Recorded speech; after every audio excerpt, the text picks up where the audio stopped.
Today, Killik Rugby is speaking to Saracens and England winger Chris Ashton. Chris, thank you so much for joining us today. No problem. You're about to play your 100th Premiership game. How do you feel your career over Union has developed? I'm pretty pleased with it, to be honest. 5 good years at Northampton and just coming up to my 3rd year at Saracens. So yeah, I'm pretty happy with the way it's gone. I'd like a couple more tries, but yeah, that's always the same. Good. So more to come? Yeah, I hope so. Yeah, I hope it stays like that. Hopefully get to 200. Tries wise, obviously Mark Gueto's at the top, a long way at the top. I think he's about 46 now as well, so it's going to take time to get there. He hangs up his boots this year. How do you chase down that record? I've obviously had the pleasure of playing with Kuwait's at England a good few times. I had some good times actually playing with him, the old man. He was always, I played with him with Ben Foden at full back and he was on the other wing, so he was always the old conqueror of the back three. But he was always outstanding every time I played with him. He did have a bit of a try drought when we were playing for England. I think it was maybe 10 games, maybe a couple more, that he was struggling for a try, but he finally got it.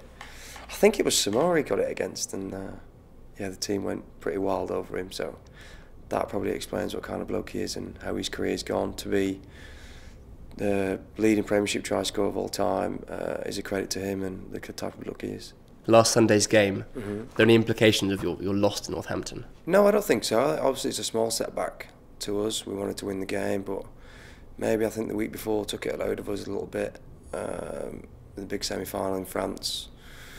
I think we ought to have thought we were close in the game and maybe could have won it. Some errors at the wrong time didn't help us, and I think going into this weekend, last weekend, sorry, it's Northampton, probably took the edge off us a little bit with that, and we were still disappointed and probably had that in the back of our minds. But to be fair to Northampton, they came back well and put the pressure on us and took the game in the end, which is one that probably we didn't play best in, best we played all season, but I think we've got 2 games left now, and that's more than enough to get us where we want to be. That's it, just 2 games left of the regular season. What do Saracens have to do now? Obviously got to win both. We've got 1 at home and 1 away, but we've got Bath, who are second at the minute, who are going really well, and they're going to win all their games, I think, as well. So all we can do is try and win both games and hopefully get some bonus points along the way. The Premiership this year has been wonderful to watch, and there's been some really exciting players come onto the scene. Who for you has really stood out this season as an exciting player to watch? Probably Jonathan Joseph's been outstanding for me. Although he has been around for a good few years now, I think. Just the way Bath have played, and from the way he started the season, you get confidence pretty quickly from those first early games. If you go well, and he's just caught the eye throughout, I think. Yeah, he's been my player of the season without doubt. He's been outstanding. Another very good season for Saracens this year. Who's really shone out in the squad as a standout player? Probably for me, it's Maro Itoje. He's been outstanding throughout. I think you could see a couple of years ago the kind of player he's going to be. Just the way he presents himself and how he is on the pitch.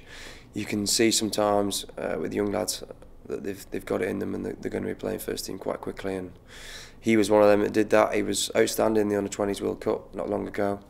And he's led our second team to start the victory in that league this year, and LV Cup, he was captain in that. We got victory and won the trophy in that as well. So he's had quite a pretty outstanding year, and hopefully it'll carry on and get us to a final. What effect did last year's final have on you all as a team? Well, as a club, we have spoke about all year about pounding the rock, and last year was something that we came up short in 2 finals, and obviously Northampton winning the Premiership the way they did was pretty hard to take.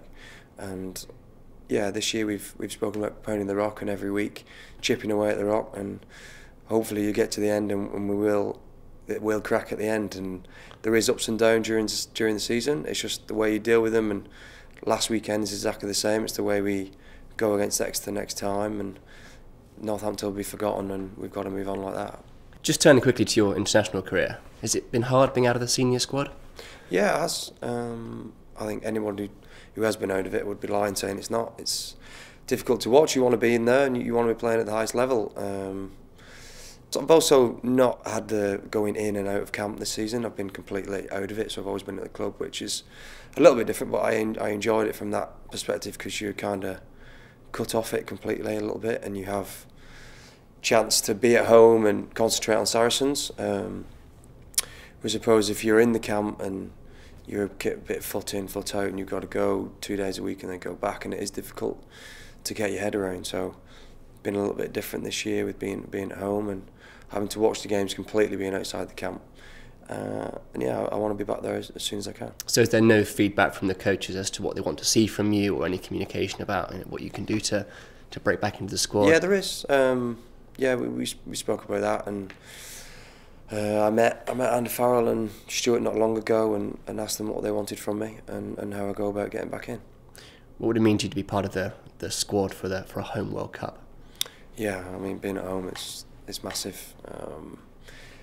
No matter where it was in the world, you want to be part of it, but to be at home has even more of an edge on it, and it's going to create a massive buzz for this country and put rugby on the map again, I think, like the 2000 World Cup did. Yeah, I think everyone in the country is going to be part of it, and rugby growing as a sport as it is over the world, I think it being England and the way this country is going to hold it will just put it up there even more. And how do you rate England's chances in September?